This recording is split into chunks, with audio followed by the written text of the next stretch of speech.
Hello everyone and welcome to today's webinar, Storyline 360, Our Favourite Features. My name is Tilly and I'm an e-learning consultant here at Omniplex and I'll be your host for today's session. During this webinar, we're going to go through some specific features rather than general functionality. So for those of you that are new to the tool, I highly recommend you visit our Introduction to 360 webinar first, as that's going to give you a good overview of the complete 360 suite. All of our favourite features today provide a solution to the most commonly asked questions or challenges that our clients have faced when creating content within Storyline. And after many conversations, we have established three main areas. Firstly, one of the biggest challenges for anyone creating content is that looming deadline. So we're going to show you some features and top tips that can help you create effective content at a much faster pace. The second thing we're going to explore is software simulation. It's great knowing that Articulate can capture your screen, but I'm going to show you how you can make that content more engaging. The third challenge is accessibility. This is a hot topic at the moment, and rightly so. And Articulate are putting a lot of effort into ensuring that the content you create is accessible on all devices for all people. So let's open up the software and start with the first challenge, how to create content quickly. On your screen now, you should see the Storyline homepage. To start any project, you have a couple of options.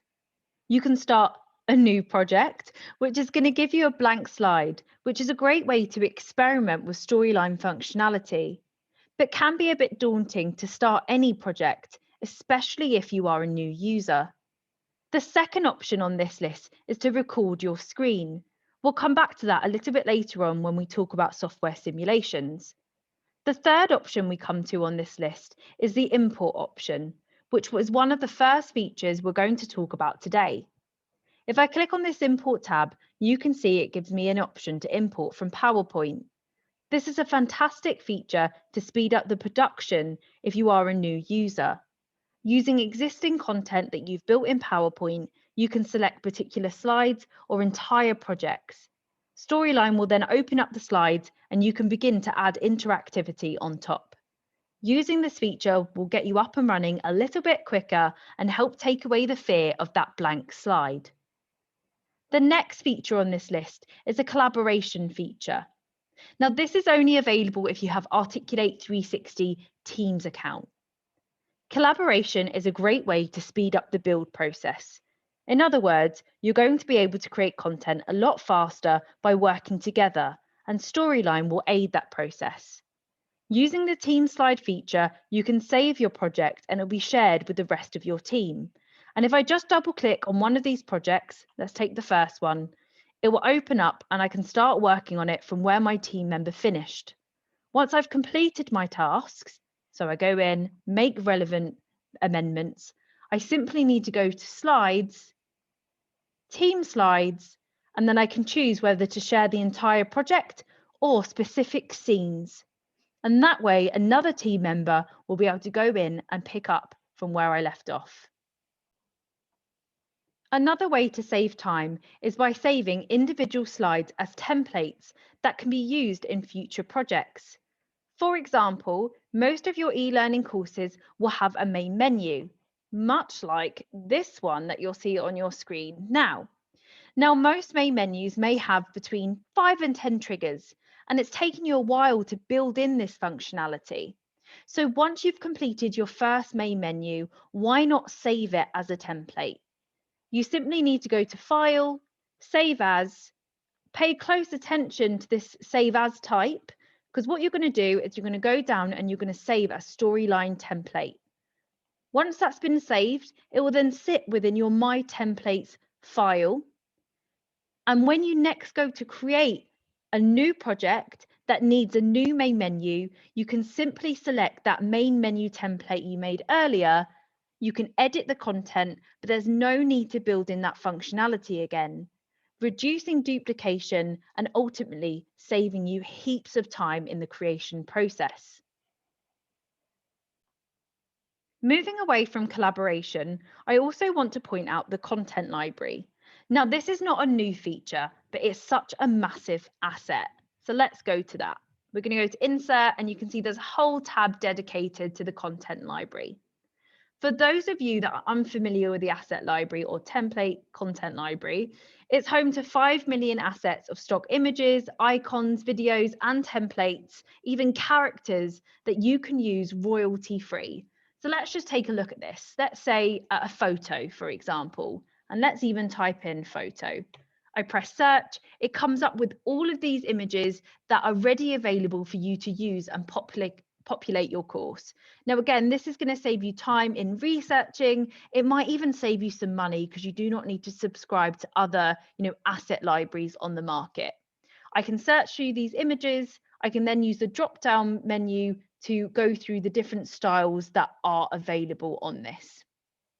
So have a good explore. One of my other favorite things within the content library is the characters. Please search at your leisure. If you're currently using a trial account, you won't have access to all of these, but you'll definitely be able to sample them. You can filter them down depending on your need, and you can download the characters, and they of course come in different stances as well that you'll be able to animate. So let's exit out of the content library. And something that I want to show you as well is almost an extension of this library, which is the media library. Now, this was added, I would say, over a year ago, but still people are not using it. It's such a time saver for those of you that have existing content that you need to edit, amend, or change. For example, you've got 20 modules that are all in your old branding. All you would need to do is click on the asset. You can go show in media library, and all of the media or assets that you've used throughout your course, images, characters, audio, video even, can be found in this media library. Now, say if we using that same example of your branding's change, say something as simple as your logo. Say this heart is my logo and it's plastered over all of my e-learning. Well, what I can do is I can simply go into each of the courses, open up the media library, select that logo. I can then use this image at the side that says replace it with the new logo, and it will change all of that logo throughout the course. I no longer need to go on individual slides to make that edit. Now, if that is not saving you time, I don't know what is.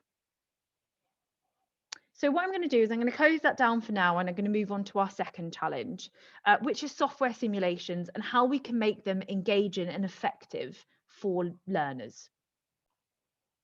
Here we are back at our homepage. And if I click on the record from screen section, a box is going to pop up with a screen capture outline with simple instructions on how to record my screen. Now, I would always recommend a quick test to ensure that the desired section of your screen is selected. This is, I would say, crucial if you're working on multiple screens. For me, I always plug out my second screen and do it on one screen, and that way I avoid my dimensions going wrong. So in true Blue Peter style, I'm going to show you one that I captured earlier. So I'm just going to share my screen again, and you should see an outline of what will happen once I've videoed or recorded my process on the screen. So it will pop up with this box, and you've got a couple of options. You can either insert the video on a single slide, which is going to play it much like any other screen recording. But where Storyline really comes into its element is this step-by-step section. And if I select the drop-down menu, you can see there are 3 modes to select from. First of all, there's View. Now, using this section, your slides will be inserted and demonstrated for your user. It will not be interactive, but it will allow your users to watch the process in action. The second option on this list is Try Mode. This will give your learners a chance to go through the process themselves in an ungraded assessment. This is a good way for learners to practice what they've learned without formally testing them. On both View and Try, you can add captions or tips to help guide the user or to help them understand the process and why they're doing it. Now, the final mode is Test Mode. Now, this, much like the View and Try, will break it down into a step-by-step guide. But unlike the other two, this will become a graded question or assessment. Each individual slide will automatically become a quiz slide.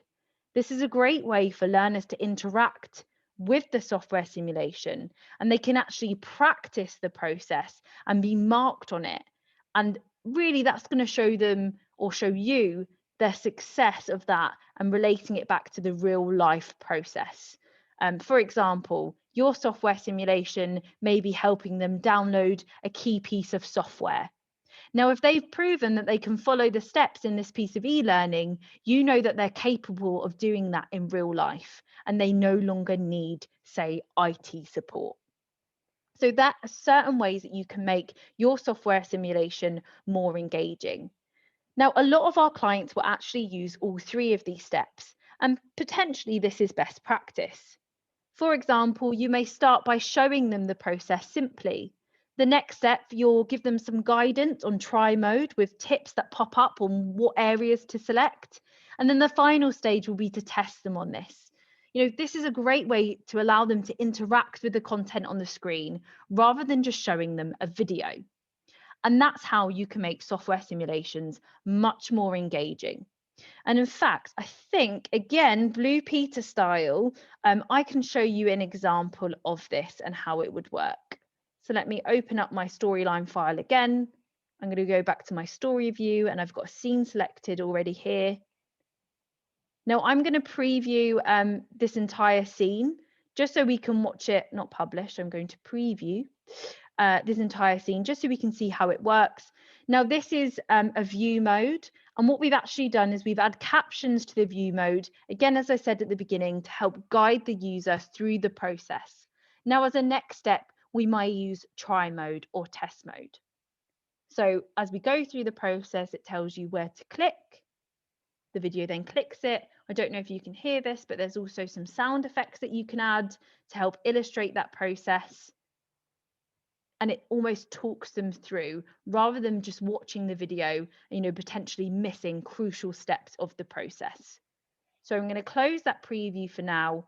And what we're going to go on to is accessibility. So how we can make our courses more accessible on all devices for all different types of people.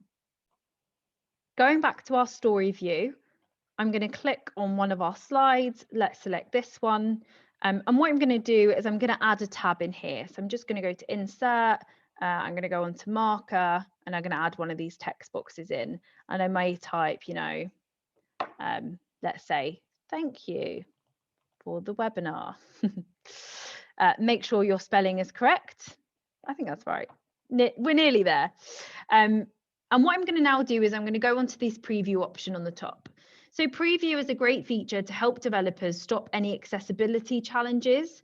So for example, while Storyline can be accessed on all devices, depending on your layout may limit the effectiveness of that content. So as an example here, our content looks great. On a desktop, we can clearly see that, and I click onto it, open it up, that's absolutely fine.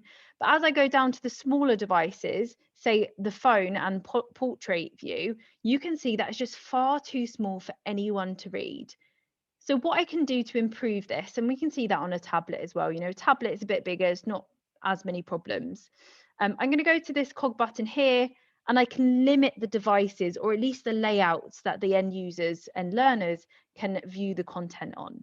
So I can say I only want it on a landscape only.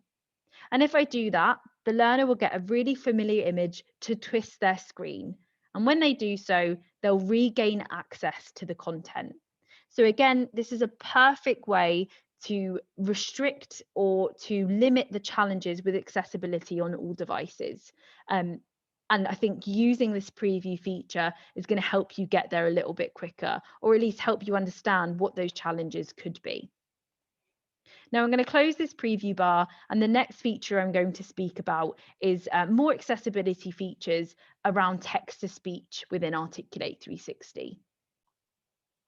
As mentioned, Articulate 360 has an excellent text-to-speech function where you'll be able to input your text and it will translate or generate a computerized voice with you, improving accessibility to your course.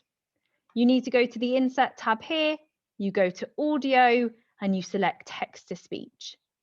It will bring up this box, Please do experiment with the different languages that are available, the different voices. You can even preview the voice if you like. What I love about this is you can generate closed captions as well. So that would generate a voice, which of course increases accessibility. But I'm actually going to loop back to the first challenge that we spoke about, which is all about saving time. Again, if you've got existing content, that needs editing and you use text to speech, well, instead of using an expensive voice artist or re-recording it yourself, by using text to speech, you simply need to go into this feature and make the edits. There's no need to change all of the content, say if you just need to change a word or two. So please do use this text to speech feature. It's so powerful, and it's going to give lots of many users access to the software. As I mentioned, it's going to save you money, it's going to save you time. Please use it where you can. To conclude, there really isn't a quick fix to creating quick, engaging, and accessible content. We cannot wave the magic wand and it will be perfect. But using these top tips and understanding the tool's capacity can all help. If you're looking to understand these features in more detail and upskill yourself or your team, I highly recommend our training sessions. We run monthly open enrollment sessions on Articulate 360 and every quarter have an instructional design session as well. Please contact the following email for more information. I hope you've enjoyed today's webinar and look forward to speaking with you soon.